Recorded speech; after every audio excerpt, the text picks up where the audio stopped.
Bonsoir et bienvenue si vous nous rejoignez pour vous informer. Célébration ce 22 mars 2024 de la Journée mondiale de l'eau, placée sous le thème L'eau pour la paix, un thème qui souligne comment la gestion et la conservation de l'eau peuvent prévenir les conflits et favoriser la prospérité globale. Autre détail dans cet élément de Dorcas Vanet. L'eau est essentielle à la vie, mais peut aussi devenir une source de tension. La gestion équitable de l'eau est donc cruciale pour éviter les conflits et promouvoir la paix entre les communautés et les nations. La Journée mondiale de l'eau 2024 se concentre sur le thème « L'eau pour la paix », mettant en exergue le rôle crucial de l'eau dans la consolidation de la paix mondiale. Elle souligne comment la gestion et la conservation de l'eau peuvent prévenir les conflits et favoriser la prospérité globale. En effet, depuis 1993, les Nations Unies organisent chaque année une campagne de sensibilisation dédiée à l'eau dans l'objectif de sensibiliser le public sur son accès encore limité dans de nombreuses régions du monde. Malgré les progrès réalisés au cours des 15 dernières années, environ 2,2 milliards de personnes n'avaient pas accès à une eau potable gérée de façon sûre en 2023. À en croire l'UNICEF, environ la moitié de la population connaissait une grave pénurie d'eau pendant au moins une partie de l'année, selon les chiffres du GIEC publiés en 2022. En raison de la croissance démocratique mondiale, du changement climatique et de l'augmentation des températures mondiales qui l'accompagnent, un quart de la population mondiale est actuellement exposée à un stress hydrique extrêmement élevé chaque année, estimé le World Resources Institute dans un rapport annuel publié en 2023. Concrètement, cela signifie que ces pays consomment plus de 80% de leurs ressources en eau renouvelable en un an. Dans ce contexte climatique et démocratique tendu, les conflits liés à l'eau se multiplient. Alors qu'en recensé 94 conflits de ce type entre 2000 et 2009, ces chiffres a grimpé à 263 au cours des 10 années suivantes selon les Nations Unies. Deux querelles éclatent régulièrement entre l'Égypte et l'Éthiopie, le Yémen et l'Arabie Saoudite ou encore la Syrie et l'Irak sous le contrôle de l'eau en période de sécheresse. Celle-ci s'étend désormais jusqu'aux portes de l'Europe. Depuis le début de la guerre en Ukraine, Kiev et Moscou s'accusent mutuellement de mener des attaques d'infrastructures. Rappelons qu'en 2015, l'Assemblée générale des Nations unies s'était fixée comme objectif que chacun ait accès à l'eau et à des ressources d'assainissement hygiénique d'ici à 2030, un objectif fortement compromis selon un rapport de l'ONU publié en 2023 affirmant qu'un habitant sur 5 de la planète aura un accès limité à une eau saine à cette échéance. Et en rapport avec ce thème, l'eau pour la vie, le président du parti politique Congo Uni, Congo Fort, Jean-Marie Beya, dit craindre que la prochaine guerre soit de l'eau, vu la demande, le nombre de la demande en eau tendue à la République démocratique du Congo par les pays en manque. Jean-Marie Beya est ici au micro de Dorcas Nzouzi. Avec ses 53% de réserves d'eau mondiale, la RDC fait l'objet de plusieurs demandes. Nombreux pays en quête de cette denrée rare tendent la main à la RDC. À l'exemple du Tchad, l'eau étant une grande richesse, le président du Congo Uni, Congo Fort, Jean-Marie Beya, redoute une prochaine guerre à cause de l'eau. Et nous sommes un très grand pays, béni par Dieu, dans le sens que nous avons l'eau au moins 9 mois de pluie et 3 mois de sécheresse, en fait de la saison sèche. Malgré la saison sèche qui n'est pas accrue comme dans les Sahara et autres.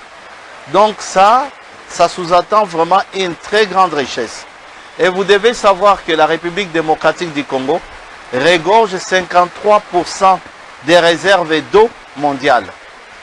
Donc par rapport à la prochaine guerre, comme vous analysez par rapport à la paix, la prochaine guerre que nous aurons dans notre pays, ça sera justement à cause de l'eau. Aujourd'hui, nous sommes agressés par les Rwandais qui envient nos richesses du sous-sol. Demain, ça sera l'eau, notre fleuve, qui est déjà en demande. Nous voyons le Tchad qui demande à ce que qu'il y ait un contournement du fleuve parce que les lacs au Tchad s'est asséché à cause du climat et même une partie d'eau dans les barrages d'Assouan, donc l'eau qui doit par les Nils est aussi asséchée. Il y a quand même des tiraillements entre l'Égypte ainsi que les autres pays, comme on appelle l'Éthiopie, par rapport à cela. Cela a failli même l'Éthiopie qui, par son barrage, a vraiment bloqué une grande partie d'eau. Ce qui fait que, à base par la suite, les Nils ne peuvent plus desservir les autres pays comme l'Égypte, comme il fallait. Donc aujourd'hui, on est presque en guerre à cause de cela. Et vous devez savoir que prochainement, la prochaine guerre, ça sera à base de l'eau. Alors nous devons, nous, Congolais, faire attention, réserver ces patrimoines. Quand je vois qu'il y a aujourd'hui des constructions anarchiques qui se font tout au long du fleuve, alors que le fleuve, ça devait être un bien commun à la vue de tout le monde et qu'une autorisation vraiment spéciale devait être donnée pour la construction tout autour du fleuve. Alors, c'est là, vraiment, c'est des habitudes que nous ne devons pas vraiment continuer. Cela doit être arrêté. S'agissant de la qualité et s'agissant de la fourniture et qualité de l'eau dans la capitale Kinshasa, les Kinois s'en plaignent. D'où interpellent-ils les autorités compétentes afin de satisfaire tout le monde? Suivez-les. Bon, si je peux réagir par rapport à cette question, je dirais que ici en RDC, nous ne voulions pas ce que vous êtes en train de dire, là, la desserte en eau potable. Bien que nous avons le fleuve Congo comme richesse, mais la société qui nous fournit de l'eau n'est pas en mesure de nous fournir de l'eau qui est dite potable. Nous préférons acheter de l'eau qui a été déjà traitée par des sociétés qui traitent de l'eau. C'est un peu ça. Ici, la régie des eaux ne nous permet pas d'avoir cette desserte en eau potable. C'est vraiment compliqué. On fait toujours recours aux eaux ou aux sociétés qui traitent de l'eau pour avoir de l'eau potable. Bon, l'État doit prendre les choses en main. L'État doit prendre les choses en main, voir qu'est-ce qu'ils doivent faire par rapport à l'eau. Ils doivent traiter de l'eau de manière à ce que tout le monde puisse être satisfait. Premièrement, pour la maman, il y a un bâti qui célèbre la journée Oyo. Pour nous, en tant que Congolais, moi vraiment, il y a énormément de sécurité. Il y a des difficultés, bien que les célèbrent, mais tout le monde a un régie des eaux. Comme si il y a un comme sous Bazangi Maï, il y a un quartier sous Maï exact, mais en même temps, nous célébrer journée à Maï. Bon, nous avons battu vraiment journée parce que Congo, il y a un quartier sous, il y a un parti sous, il y a des difficultés à Maï. Mais tu as évité de célébrer journée pour Maï, mais tu as évité pour Goloba. Maï vraiment, il y a comme tel tenez Zalaka. Pour avoir parti sous, il y a un Maï. Vraiment, les TV shows, on a été, c'est la vendue. Mai vraiment et pas la biche bimarati. Tout ça la mai na kati ya ndaku, donc na kati ya salle, mai eza ya salle de bain mai donc ba pompe eza. Mais pour ko bimarati to ko kino luka mai na ba forage, to ko ngai ka pona luka mai to zo ba bido to tambola na ngona mai donc to souffrir fort pour maman mai. Mai vraiment tout monde a raté. To ko betata un mois mo bimama et bimara na ngoti.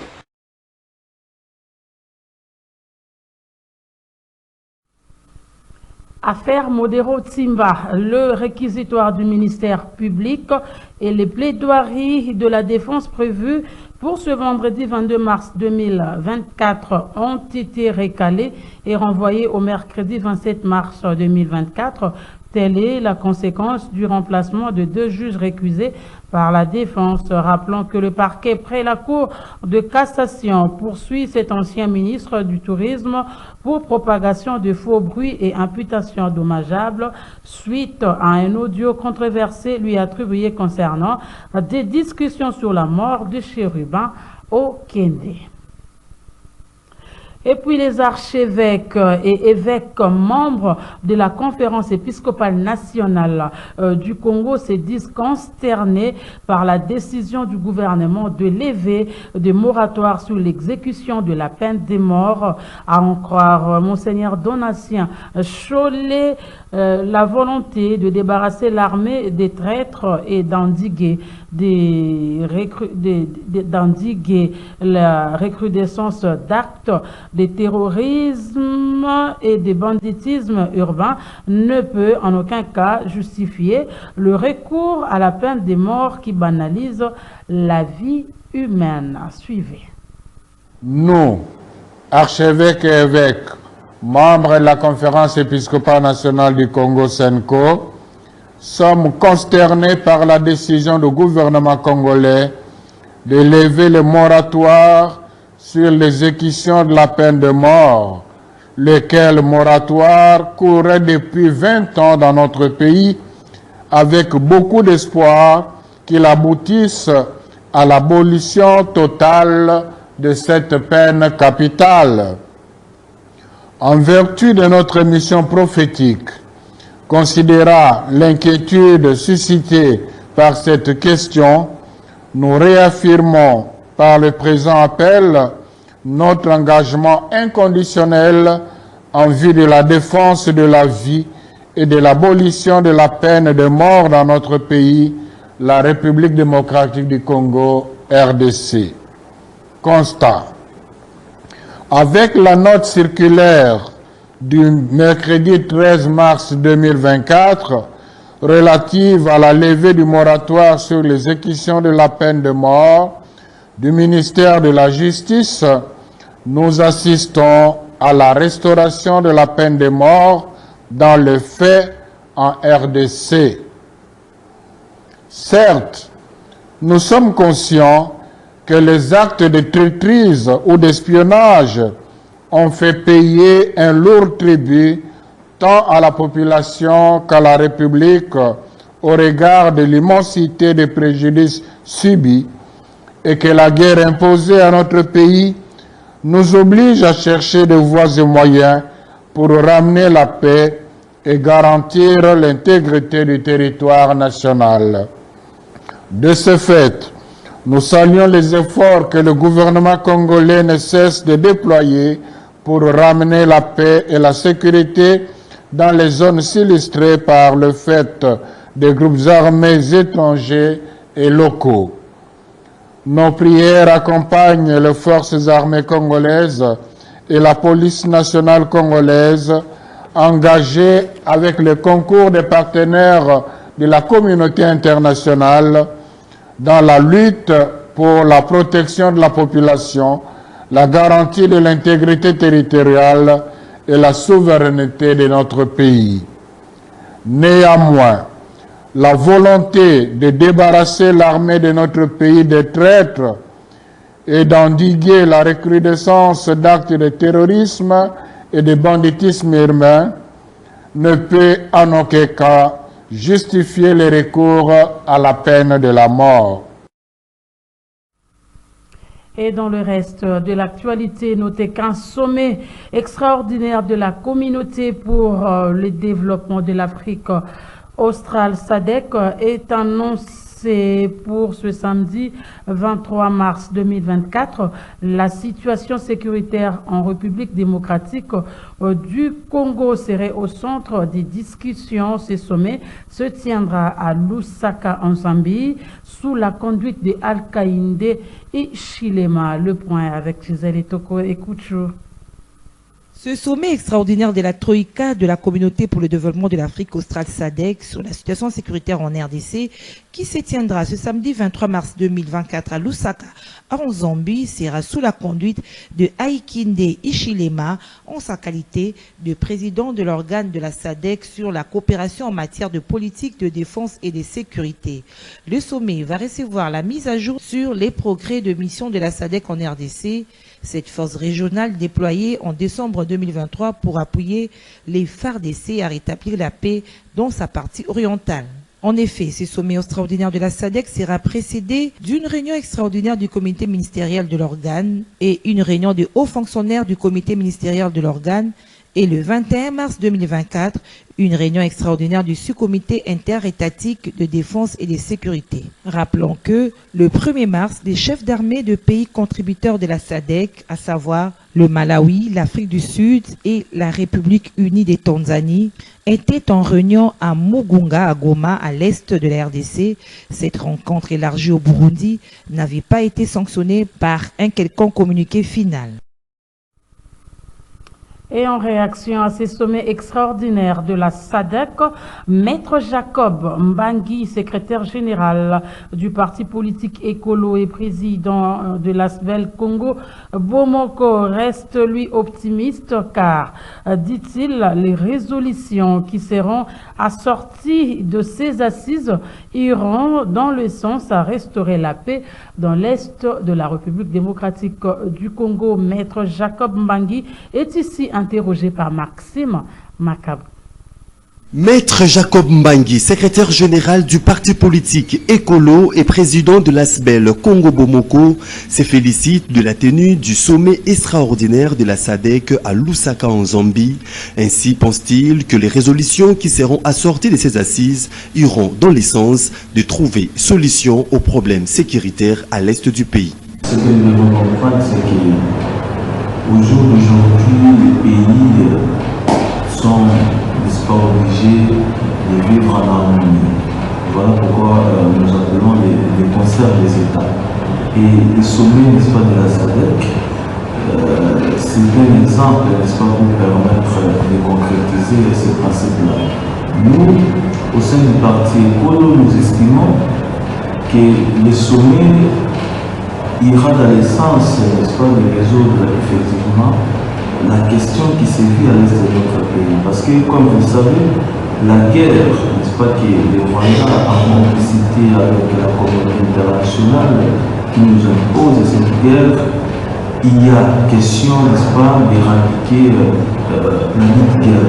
Mais cela est possible que lorsque nous utilisons d'un côté les moyens diplomatiques, mais de l'autre côté aussi, nous envisageons, n'est-ce pas, de faire la guerre. Voilà pourquoi le président de la République, le garant, n'est-ce pas, de la nation, a estimé bon, n'est-ce pas, de privilégier aussi les moyens diplomatiques. Nous attendons, n'est-ce pas, voir les résolutions, n'est-ce pas, qui sortiront, n'est-ce pas, de ces sommet-là. Rendons-nous à présent dans la commune de Ngaliema où notre reporter Onésime Tsingani a assisté à la séance plénière de validation des mandats des conseillers communaux présidés par le doyen d'âge Ferdinand Yangaï Corée. Regardez. Au total, 15 conseillers communaux de Ngaliema ont vu leur mandat être validé au cours de cette séance plénière présidée par le doyen d'âge Ferdinand Yangaï Corée. Munis désormais de plein pouvoir, ces conseillers communaux se mettent au travail pour faire face aux multiples problèmes qui rongent cette municipalité. Notre rôle maintenant, d'approcher la population. Nous étions élus pour que le peuple soit quand même maintenant, le peuple puisse savoir maintenant qu'il est accompagné. Si elle a un problème, il sait où est-ce qu'il peut passer maintenant. Maintenant, nous allons descendre sur le terrain. Comme le pouvoir nous a été donné aujourd'hui, la validation, maintenant nous serons sur le terrain. Il y a plusieurs axes. Vous savez qu'on ne peut pas entamer directement. Nous allons cibler là où le trouvement est très approfondi. C'est là où nous allons commencer. Nous savons qu'il y a des problèmes d'électricité, des problèmes de route, des problèmes d'eau, il y a des problèmes de santé. Et là, nous allons commencer maintenant. Oui, comme nous avons fait d'habitude confiance, nous étions élus pour ça. Et nous allons nous battre aussi pour ça. Nous sommes venus aujourd'hui pour que nous puissions redonner la valeur à ces entités qui a été négligée, cette entité territoriale qui a été négligé pendant beaucoup d'années, pendant beaucoup de temps. Et voilà, cette fois-ci, le gouvernement de la RDC a vu en ça que le conseil communal qui siège avant puisse revenir. Le rôle du conseil communal est d'écouter et d'être vraiment avec la base. Ça veut dire prendre les problèmes de la base, prendre les problèmes qui sont le sujet là où vous êtes à la commune ou là où vous êtes dans les quartiers pour trouver la solution, pour trouver une autorité compétente à ce que la solution puisse être proposée. Ce 15 conseillers communaux de Ngalema se disent déterminés à redorer les valeurs à cette entité territoriale. Rappelons que c'est depuis 1997 que les conseillers communaux a cessé de siéger. Parlons cette fois du bilan de la gouvernance nationale et provinciale sur la question des personnes vivant avec handicap qui était au centre des échanges entre les jeunes vivant avec handicap et le président de la Fédération nationale des personnes vivant avec handicap, Patrick Pindou. Il ressort de cet échange que malgré les bonnes intentions ou volontés, le bilan sur la question de l'handicap en République démocratique du Congo entre 2019 et 2023 reste négatif. Suivez ce reportage de Gisèle Etoko-Ekouchou. Des points positifs et négatifs dans la gouvernance nationale et provinciale sur la question des personnes vivant avec handicap ont été relevés au cours de ces échanges entre le réseau des associations de jeunes vivant avec handicap et le président de la Fédération nationale des associations de personnes vivant avec handicap du Congo, Patrick Pindou. Parmi les points positifs, l'on note l'initiative du chef de l'État, Félix-Antoine Tshisekedi Tshilombo, de mettre en place un ministère en charge des questions de personnes vivant avec handicap. Aussi, Nous avons même constaté que le président avait retenu la liste du gouvernement parce qu'il n'avait pas la présence des personnes vivant avec handicap.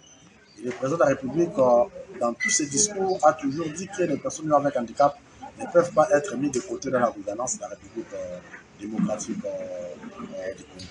Et puis nous avons salué que la loi organique portant promotion et protection des droits des personnes vivant avec handicap soit votée en République démocratique du Congo.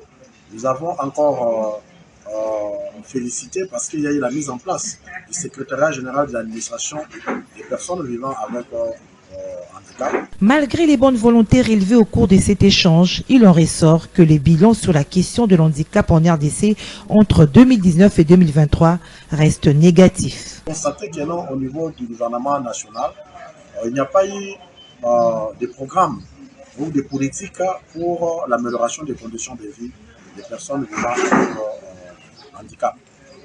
On a aussi constaté que non, il n'y a pas eu un budget conséquent qui a été voté pour améliorer les conditions de vie des personnes vivant avec handicap.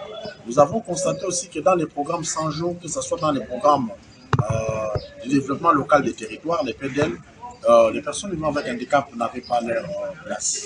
Nous avons aussi constaté que dans les différentes nominations du président de la République, les personnes vivant avec handicap étaient toujours exclues. Les personnes vivant avec handicap n'ont pas eu à avoir accès à la santé, l'accès à l'emploi, l'accès à la formation professionnelle, l'accès à l'éducation. C'était difficile pour les personnes vivant avec handicap malgré tout cela. Nous avons aussi constaté qu'au niveau des provinces, aucun gouverneur ou vice-gouverneur n'était une personne vivant avec handicap. Et aussi, il n'y avait pas de membres du gouvernement provincial, personnes vivant avec handicap.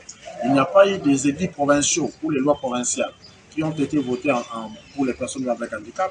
Il n'y a pas eu de politique des différents gouvernements provinciaux sur la question des personnes vivant avec handicap. On a constaté qu'il y a eu les taux élevés de la mendicité chez les personnes vivant avec handicap de 2019 à 2023. Et aussi, il y a eu la pauvreté la plus extrême et la misère chez les personnes vivant avec handicap. Donc voilà, malgré toutes ces bonnes volontés, mais nous avons constaté que le bilan sur la question du handicap en République démocratique du Congo de 2019 à 2023 est largement négatif. D'où les recommandations suivantes. Que dans le prochain gouvernement qui sera formé, qu'il y ait toujours nomination des ministres en charge des questions des personnes vivant avec handicap et qui doit être rattaché à la présidence de la République et que les gouvernements aussi aient une politique nationale, un plan d'action national et une stratégie nationale sur la question des personnes vivant avec handicap. Et dans l'attente du prochain gouvernement, le réseau plutôt des associations des jeunes vivant avec handicap hausse les tons pour son président Glory Mbambu et appelle à prendre en compte la question de l'handicap selon l'esprit de la Convention des Nations Unies. Suivez. Vu les instruments juridiques que nous avons évoqués tout à l'heure, particulièrement la Charte africaine de la jeunesse, à ses articles 10 et 11, prône la participation de jeunes dans la vie sociétale et d'autres. La Convention des Nations Unies relative aux droits des personnes avec handicap, dans son article 29, parle de la participation de personnes vivant avec handicap dans la vie politique et publique. Par là, nous demandons au président de la République, avec toute son équipe, voire même celui qui a la charge de former le gouvernement, de prendre compte de la question du handicap selon l'esprit et la lettre particulièrement de la Convention des Nations Unies relative aux droits des personnes vivant avec handicap.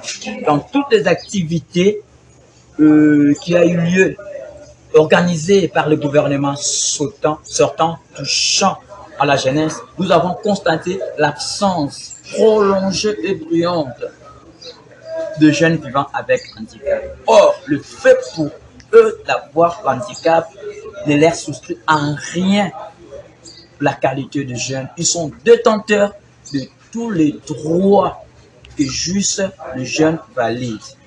Voilà pourquoi nous insistons à ce que le gouvernement qui sera mis en place doit tenir compte de jeunes vivant avec handicap, parce que ces jeunes sont comme une richesse pour la montée de notre pays et leur apport, surtout pour le développement de notre pays, est vraiment indispensable parce que c'est une relève vraiment scientifique. Lutte contre le phénomène Kuluna, les bandits ont été présentés à la presse par le commissaire provincial de la police. Dans le lot de 15 présumés bandits, il y a notamment un militaire et un repris de justice. En croire le commissaire provincial de la police, le général Blaise Kilimbalimba, ces hommes volent, tuent et extorquent les motos, voitures et autres biens de leurs victimes. Regardez. À ce jour, on peut affirmer que cette fois-ci, c'est non seulement les Kuluna, mais aussi les bandits à main armée qui terrorisent la population quinoise, armes à la main, et qui font des visites domiciliaires pour dévaliser les citoyens. Ils sont aujourd'hui dans les filets de la police. Et voilà pour ce soir. Pour la plupart, il s'agit de la commune de Mongafula, dans le quartier Tchad, vers entrée Mama Koko, à Kimbondo, et aussi ceux de Kisenso, Ndjili et Matete. Oui, nous vous avons dit qu'il n'y a qu'une seule poche de résistance, notamment vers le quartier Kaouka. Et les stratégies sont en train d'être peaufinées pour que ces quartiers aussi soient maîtrisés, comme on a maîtrisé Makala en arrêtant tous ceux qui ont sémé la terreur dans cette commune. Et on doit vous rappeler que tous les Kuluna qu'on a déjà eu à arrêter sont tous en prison. Et aujourd'hui, les audiences continuent en prison. Les audiences publiques continuent à se tenir, qui vont aboutir à des condamnations. Et cela va permettre à ce que on puisse encore réduire cette fatalité. Voilà, ce journal est terminé, mesdames et messieurs. Merci de nous avoir reçus chez vous. Excellent début de week-end chez vous.